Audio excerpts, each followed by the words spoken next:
এই মুহূর্তে আমাদের হাতে আসা সর্বশেষ বাংলাদেশের আলোচিত সমালোচিত বাছাইকৃত গুরুত্বপূর্ণ সংবাদ শিরোনাম শুরুতেই জানিয়ে দেব।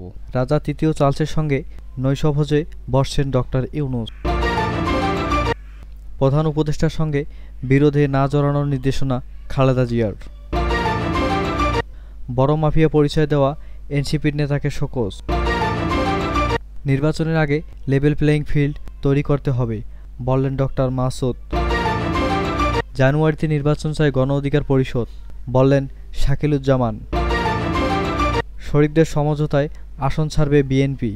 শুনছিলেন সংবাদ শিরোনাম, এখন বিস্তারিত। তবে তার আগে অনুরোধ থাকবে ভিডিওটিতে একটি লাইক এবং কমেন্ট করে জানিয়ে দিন আজকের এই ভিডিওটি সম্পর্কে আপনার মূল্যবান মতামত। আর অবশ্যই এই ভিডিওটি আপনার ফেসবুক সোশ্যাল মিডিয়ায় শেয়ার করে ছড়িয়ে দিন আর জানিয়ে দিন আপনি কোথা থেকে বা কোন জেলা থেকে দেখছেন বা শুনছেন। অনুরোধ থাকবে আপনি যদি আমাদের এই চ্যানেলটিতে নতুন হয়ে থাকেন তাহলে অবশ্যই চ্যানেলটি সাবস্ক্রাইব করে পরবর্তী আপডেট সংবাদ পেতে চোখ রাখুন আজকের এমআর বাংলা খবরে।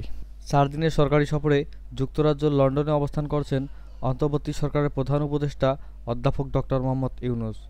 বুধবার 11 জুন লন্ডনে ব্রিটিশ প্রধানমন্ত্রী কিয়ের স্টারমারের সঙ্গে দ্বিপাক্ষিক বৈঠকের কথা থাকলেও যুক্তরাজ্যের প্রধানমন্ত্রী কানাডা সফরে থাকায় এখনও বৈঠকের সময় নির্ধারণ করা যায়নি।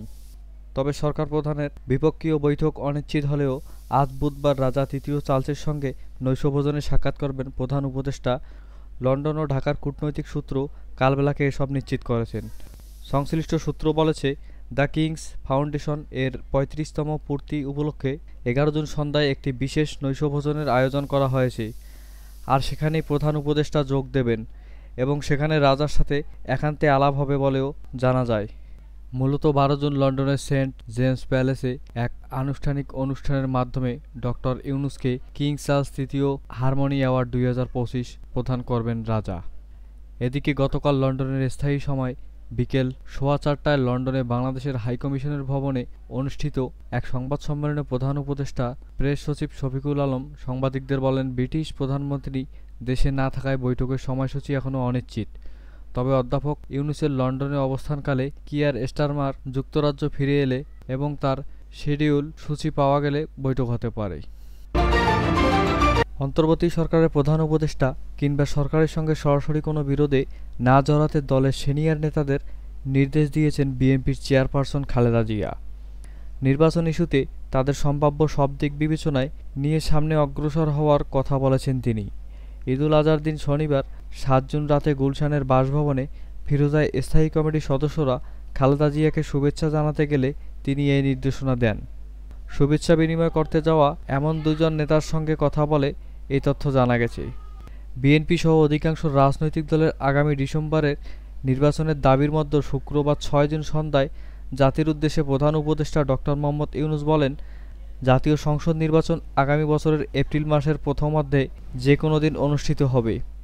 এর ভিত্তিতে ওই দিন রাতেই স্থায়ী কমিটির জরুরি বৈঠকে বসেছিল বিএনপি। নতুন রোডম্যাপের প্রেক্ষিতে বিএনপির অবস্থান কী হবে তা নিয়ে পক্ষে বিপক্ষে নানা মতামত আসে। পরে স্থায়ী কমিটির বিবৃতিতে এপ্রিলে নির্বাচন অনুষ্ঠানের ঘোষণায় কড়া প্রতিক্রিয়া ব্যক্ত করে ডিসেম্বরের মধ্যেই নির্বাচন দেওয়ার দাবি পূর্ণব্যক্ত করে দলটি।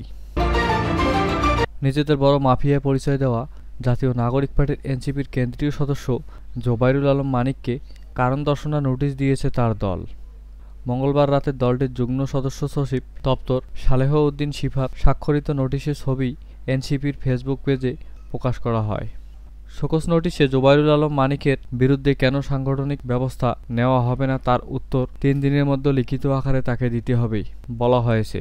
সোমবার চট্টগ্রামের আনোয়ারা উপজেলায় একটি কমিউনিটি সেন্টারে এনসিপির আয়োজিত ঈদ পূর্ণমিলনী অনুষ্ঠানে জুবায়ের বলেন, আমরা জুলাই অভ্যুত্থান সফল করেছি। বিগত 16-17 বছর কেউই নেতৃত্ব দিতে পারেনি। এটি একটি রাজনৈতিক বিপ্লব। কেউ যদি বলে যে শিক্ষার্থীরা তাদের কাজ শেষ করেছে তারা ক্যাম্পাসে ফিরে যাক, আমরা বলবো 16 বছরে একজন মাফিয়াকে হটাতে পারছি।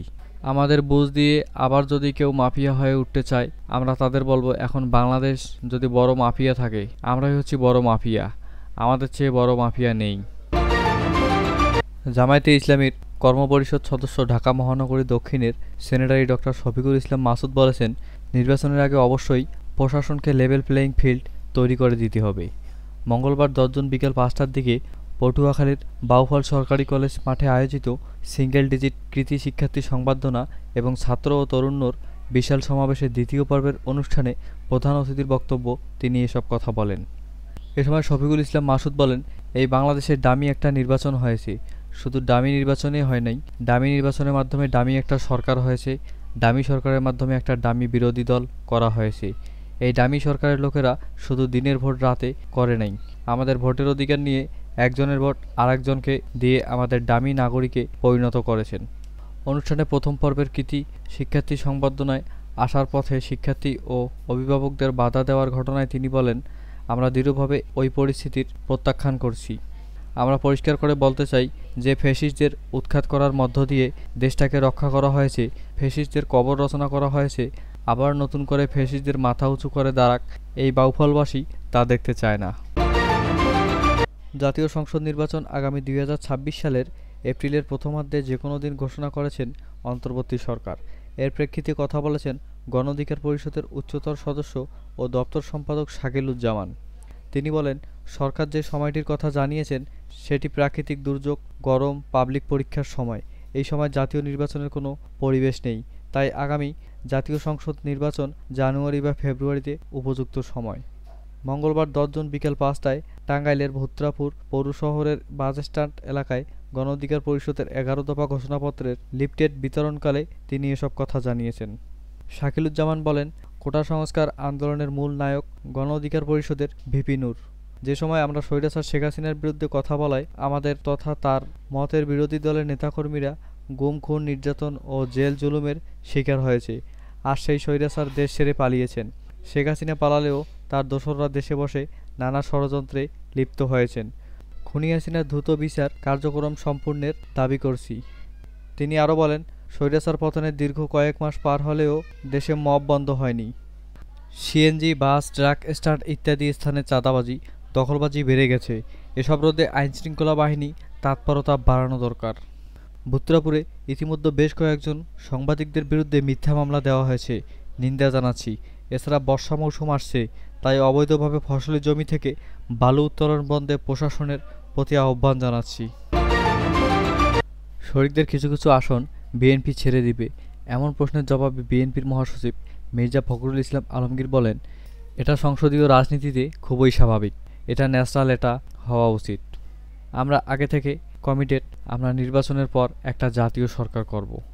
মঙ্গলবার রাজধানীর গুলশানে এক সংবাদ সম্মেলনে সাংবাদিকদের প্রশ্নের জবাবে এসব কথা বলেন তিনি।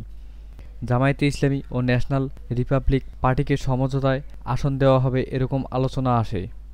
রাজনৈতিক অঙ্গনে এই বিষয়ে প্রশ্ন করা হলে বিএনপির মহাসচিব বলেন, এগুলো বিষয়ে আমার কোনো ধারণা নেই, আলোচনা থাকতে পারে। এই ধরনের কোনো আলোচনা হয়েছে বলে সেক্রেটারি জেনারেল হিসেবে আমার জানা নেই। এটা পরের ব্যাপার, যদি আলোচনা হবে কিছু, সেটা ডিফারেন্ট প্রশ্ন। রাজনীতিতে পার্লামেন্টারি ডেমোক্রেসিতে শেষ কথা বলতে কিছু নাই। চরম বিরোধী দল তার সঙ্গেও অ্যালায়েন্স হয়ে যায়। আপনি ভারতে তাকিয়ে দেখেন না যে একেবারে কঠোর ডানপন্থী, কঠোর বামপন্থীর মধ্যে অ্যালায়েন্স হয়ে নির্বাচন হচ্ছে, কারণ ওখানে সংখ্যার ব্যাপারটা ইম্পর্টেন্ট। আওয়ামী লীগের সাথে সমঝোতা হতে পারে কিনা জানতে চাইলে মির্জা ফখরুল ইসলাম আলমগীর বলেন, আওয়ামী লীগ তো নাই। জাতীয় পার্টির বিষয়ে কী অবস্থান? প্রশ্নের জবাবে বিএনপির মহাসচিব বলেন, আপনারা যে পার্টিগুলোর কথা বলেছেন সেগুলোর সঙ্গে সবচেয়ে বড় বিরোধ বিএনপির। আওয়ামী লীগের সবচেয়ে অত্যাচার, নির্যাতন, নিপীড়ন, ফ্যাসিবাদদের সবচেয়ে বড় ভুক্তভোগী বিএনপি। এভাবেই জাতীয় পার্টির কাছেও আমরা 9 বছর এইচ.এম. এরশাদের শাসনামলে নির্যাতিত, নিপীড়িত হয়েছি। তারপরেও আমরা যেটা বলে এসেছি সবসময়, আমরা তো একমত হয়েছি আওয়ামী লীগ নিষিদ্ধে। আমরা বলেছি যে ঠিক আছে, আমরা যেটা পার্টি বিশ্বাস করি, গণতন্ত্রকে গণতন্ত্রের মতো চলতে দেওয়া উচিত।